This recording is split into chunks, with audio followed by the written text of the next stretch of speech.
চলমান সংস্কারে ব্যক্তি দল গোষ্ঠীর চেয়ে দেশকে গুরুত্ব দেওয়ার আহ্বান জানিয়েছেন গণ অধিকার পরিষদের প্রধান নুরুল হক নূর। আর বর্তমান অন্তর্বর্তী সরকারের অধীনেই সংস্কার কার্যক্রম বাস্তবায়নের দাবি তার।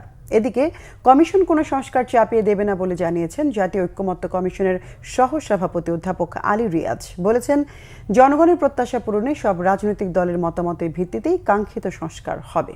মহিবুল্লাহ মুহিবের রিপোর্টে বিস্তারিত। সংসদ ভবনের এলডি হলে সোমবার সকালে জাতীয় ঐক্যমত্য কমিশন বৈঠকে বসে গণ অধিকার পরিষদের সঙ্গে। নুরুল হক নূরের নেতৃত্বে গণ অধিকারের 9 সদস্যের প্রতিনিধি দল এতে অংশ নেয়। বৈঠকে ঐক্যমত্য কমিশনের সহসভাপতি ডক্টর আলী রিয়াজ বলেন, আলোচনার মাধ্যমে জাতীয় সনদ তৈরি করাই ঐক্যমত্য কমিশনের কাজ। জানান, 39টি রাজনৈতিক দলের পক্ষ থেকে সংস্কার প্রস্তাব এসেছে। 19 দলের সাথে আলোচনা শেষ হয়েছে। 166টি প্রস্তাবের বাইরেও সামগ্রিক বিষয়ে আলোচনা হচ্ছে। আজকের এই আলোচনার মধ্য দিয়ে কেবলমাত্র আলোচনার টেবিলেই সবকিছু শেষ হবে আমরা তো মনে করি না। সকলের প্রচেষ্টা অব্যাহত রাখতে হবে রাজপথে, সকলের প্রচেষ্টা অব্যাহত রাখতে হবে আমাদের চর্চায়, আমাদের ঐক্যে, এবং সকলের সম্মিলিতভাবে একটি জাতীয় সনদ তৈরি করার চেষ্টা করতে হবে। ঐক্যমত্য কমিশনের লক্ষ্য হচ্ছে এই জাতীয় সনদ তৈরি করা, যাতে করে ক্ষমতার বিন্যাসে পরিবর্তন ঘটে, যেন বাংলাদেশ তার সমস্ত সম্ভাবনা নিয়ে জাগ্রত হতে পারে। প্রায় 4.5 ঘন্টা বৈঠক শেষে গণমাধ্যমের সাথে কথা বলেন গণ অধিকার পরিষদের সভাপতি নুরুল হক নূর।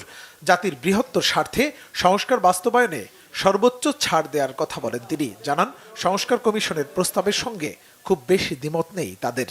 একই ব্যক্তি দলীয় প্রধান, সরকার প্রধান এবং সংসদ নেতা হতে পারবে না, এই বিষয়ে আমরা একমত, এবং এটা আমাদের একটা দলীয় পজিশন 2021 সাল থেকে ওই জায়গায় আমরা একমত দিয়েছি, যেই কারণে আর কি ওইটা আনি নাই। আর যেহেতু আপনার সংসদেরই আমরা মেয়াদের কথা বলছি 4 বছর, তো স্বাভাবিকভাবেই প্রধানমন্ত্রীর মেয়াদও 4 বছর। প্রধানমন্ত্রী কোনো ব্যক্তি পরপর দুবারের বেশি প্রধানমন্ত্রী হতে পারবে না, এটা 2021 সাল থেকে আমাদের একটা দলীয় পজিশন।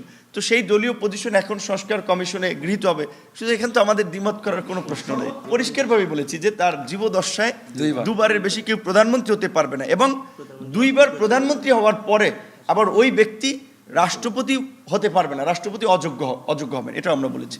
গত 54 বছরেও রাজনীতিবিদরা দেশের রাষ্ট্রীয় কাঠামোকে স্থায়ী রূপ দিতে পারেনি বলে অভিযোগ করেন গণ অধিকার পরিষদের নেতারা। মহিবুল্লাহ মুহিব, বাংলা ভিশন, ঢাকা।